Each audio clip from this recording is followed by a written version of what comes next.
Welcome, and today we're going to have a little look at some star forts around the world, a beautiful building in Iowa, and we're going to talk a little bit more about the valves and drains that I spoke of in my video titled Valves and Drains on my other channel. And that dealt with this old map by Mercator along with the legends of the North Pole.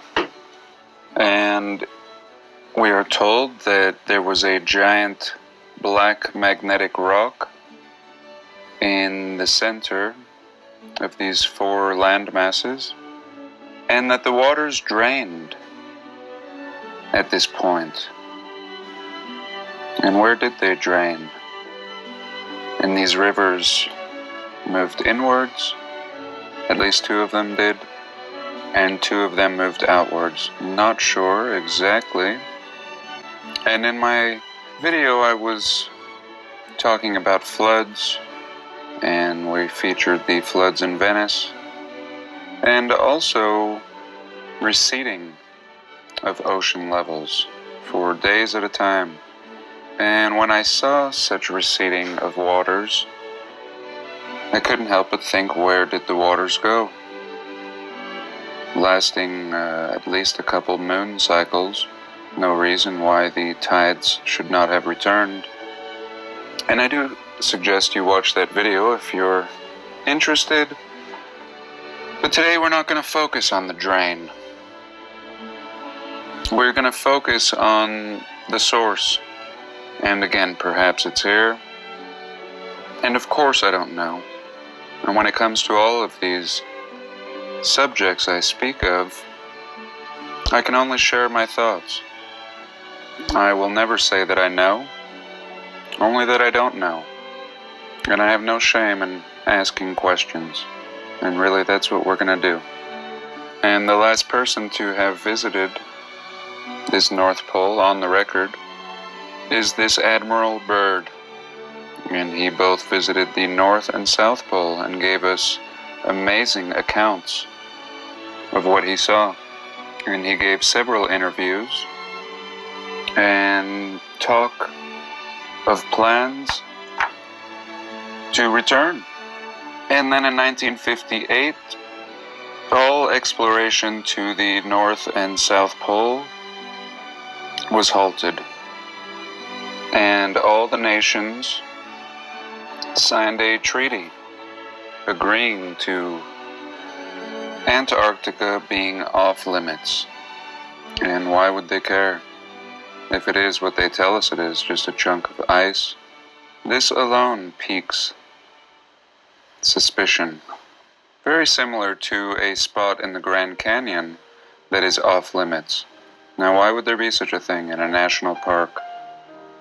And the off-limit areas are very intriguing. In the case of the off-limit area in the Grand Canyon, we're told of stories in the early 1900s that there were Egyptian artifacts found. So we have this story, and then we have a no-fly and no-access zone in present time. So very interesting. But before we get too deep, I just want to show you this Iowa State Capitol. And this was shared with me in a comment. Thank you. Very fascinating in the heartland of America. And this is actually said to be the only 5-domed capitol in the nation. And the building was said to have been constructed between 1871 and 1886. And in 1904 there was a fire. And finally in 1965 the dome was re-gilded. And in 1983 they began restorations in a 9-phase sequence.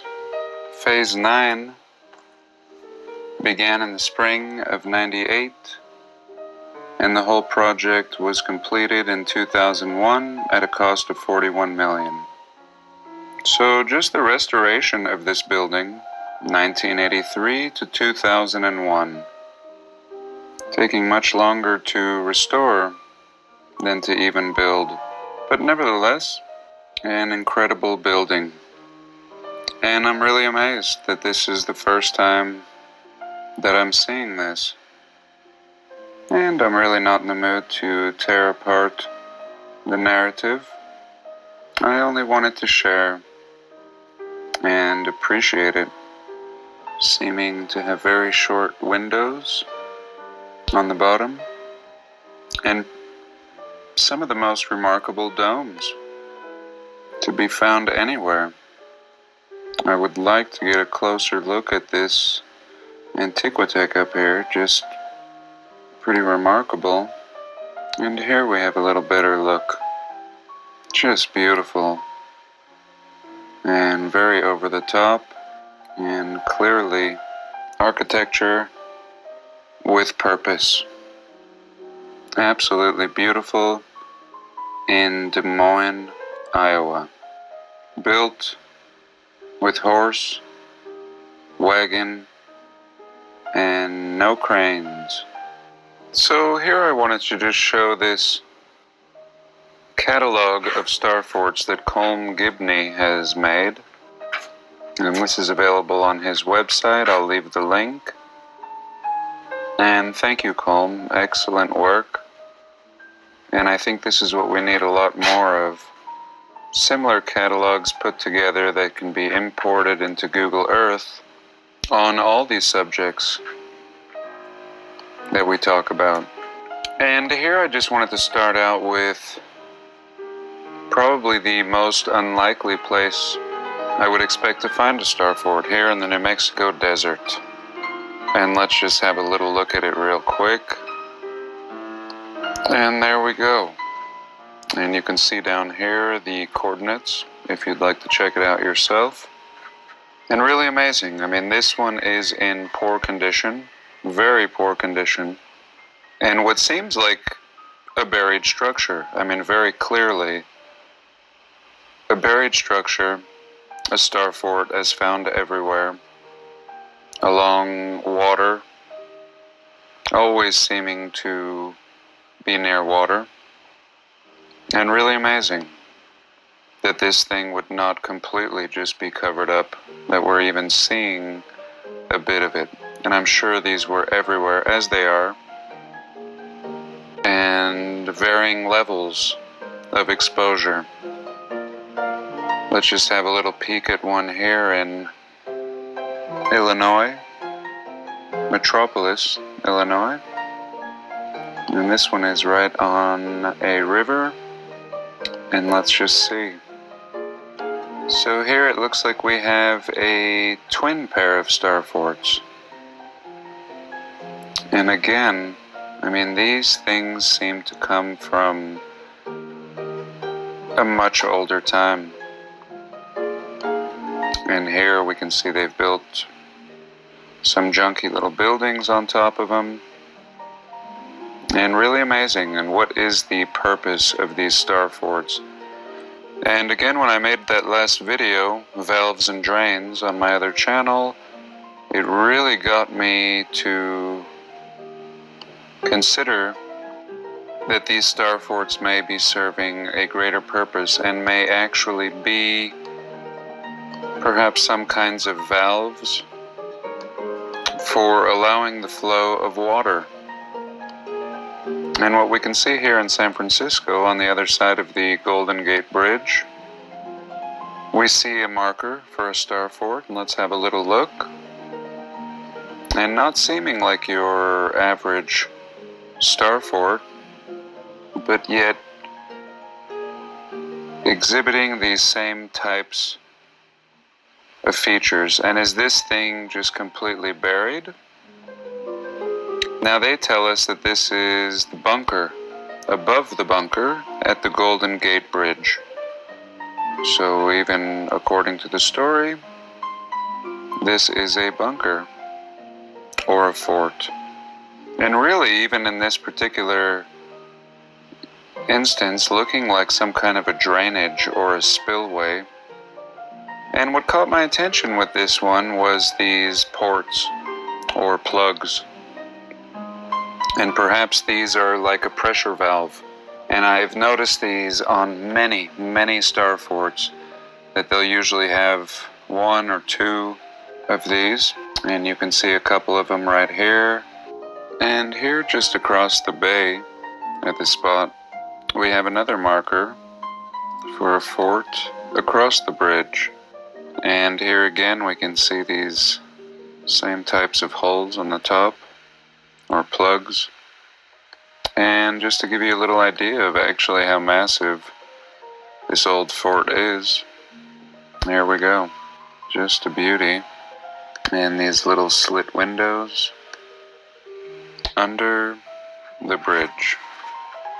And here in Fort Jackson, Louisiana, and we can see the plug here in the center.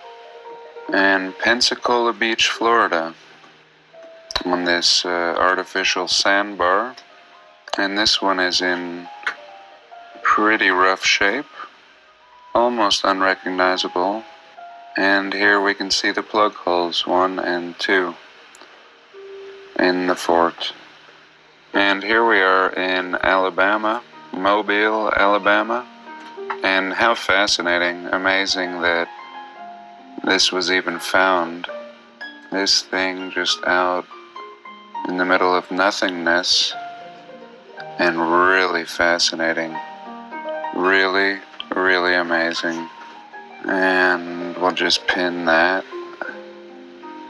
And here's one in Havana, Cuba. And we can see the plug hole. And very grid-like, very advanced Cuban layout. And another fort, a little bit less star seeming, but also very technological, in ruins. And a bunch over here, real beautiful and completely artificially built out into the water. Another one right here. This is just fascinating. And this might be one of the advantages to Cuba having political differences with the rest of the gang. And look at this. I mean, the preservation that we're seeing here. And we may be seeing a few different eras here, but this amazing tower, very well preserved. And this is really amazing. I mean, here they've made this, super highway here, the Via Monumental. And yeah, this super highway, and watch where it goes. It goes right through and underneath the water, and probably connects over here somewhere, but I'm not seeing it, but it's pretty safe to say that it does. So just amazing. This is a fascinating area here, and way too advanced for Cuba. Way, way, way too advanced. And perhaps this is the reason for the political differences. Perhaps it's all staged just to keep people out of Cuba. And recently I think they did just barely open to, I'm not sure if to tourism or just importing certain goods, but pretty mind-blowing. And it would be nice to get some boots on the ground here. What is going on? I mean, here I was talking about some kind of valves and drains and portholes, and this may just be the mother of ports, and being repurposed into a highway, just a convenient tunnel. And let's see what we have over here, not far. Another mine blower in great shape and not buried. Probably seeing more exposure than we do in many of them, and just a lot of fascinating remains, things that would have long been turned into parks, and of course they probably are called parks, even here in Cuba. And this may be the exit to that tunnel, as we see people coming in and out here. Just fascinating, and really seeming like another purpose, part of the machine. And just to give you another little idea, let's go to the Vatican Cathedral. And here in Vatican City, of course, we have St. Mark's Basilica. And right here, just to the east of it, on the river, a beautiful star fort. The fort itself actually remaining, where in many instances, like what we were just looking at in the New Mexico desert, we were just simply seeing the imprint. Very little left. And this may seem insignificant to you. I mean, most people are going to be visiting the St. Mark's Cathedral here, which already is anomalous in its own right. Just looking as machine-like as could be. Clearly there were 4 domes around this central one, and they've removed 2 of them. But this star fort, just to the east, just absolutely fascinating and underrated. And I think what we're seeing here is much more of what may have belonged to many of these star forts. And let's just have a little peek here. Let's just drop the little man on the road. And there you go. So here's what we're dealing with.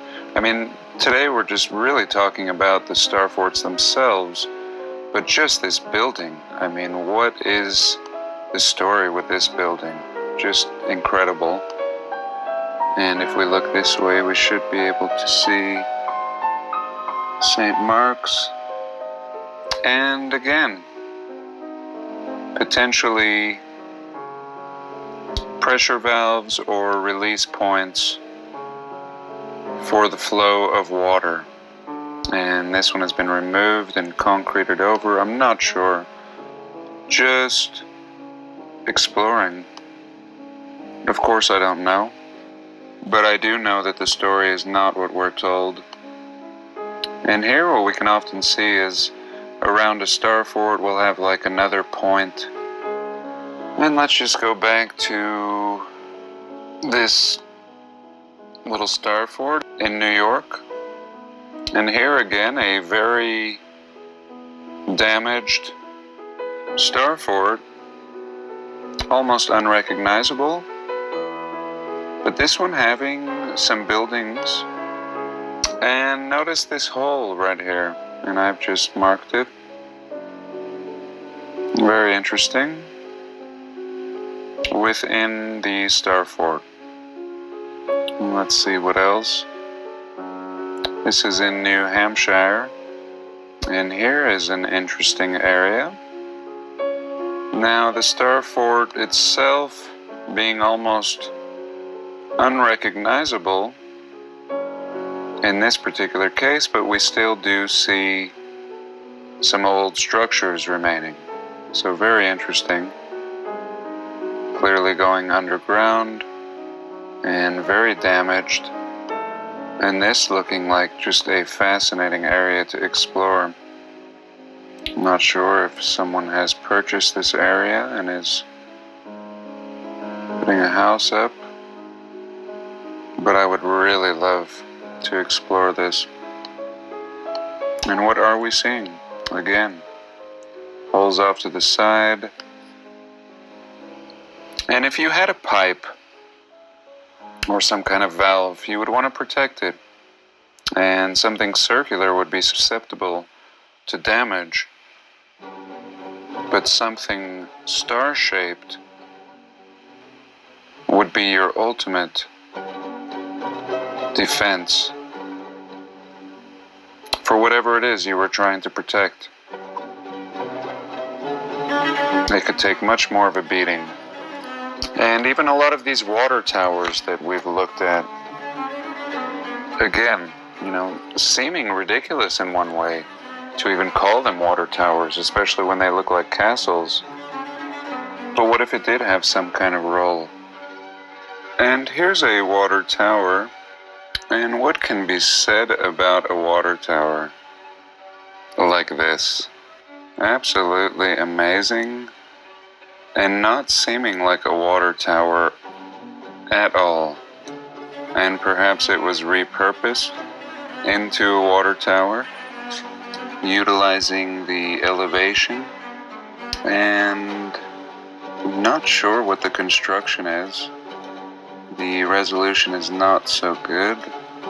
Almost looking like brick, I'm not sure. But the massiveness of this tower, and here let's just have a little look at these people at the bottom here. The St. Louis Waterworks. So there we go. St. Louis thought building a massive Greek-style column would be the best way to move water around in this time period, in this very muddy street time period. Really a fascinating picture. This is the first time I've seen it. And, you know, if you're going to build some water tower like this, surely you could put some pavement of some sort on the ground, and really everything just looking much older. And look at this tech up here. Really interesting. Not seeming like any kind of tech that I've seen. And these little slit windows, very similar to the towers of Bologna, where we have very small slit windows, this being a more modern version. And here again, the little tech light. So perhaps that's it. These were lights. I don't know. It looks a little bit different, but also very similar. And just astonishing. And let's just imagine. Now here they're telling us, of course, the column being a support. But if that was the case, and this was not originally just a water tower, but rather the support for a building, then how massive would the building have been? What if this was the last standing column to this building? And just really amazing. So I think that's it for today. I'll leave the link below to this website, Colm Gibney's website, and check out his YouTube channel as well. I originally made a 30-minute video, and it didn't save, so I'm going to just try to keep this second segment short. But I do thank you so much for joining me today, and do have a blessed day. Please like, comment. I just have to show you this one too real quick. I mean, this thing is just mind-blowing. Talk about not only building the island, but then building a small star fort within a bay on an artificial island. Just mind-blowing.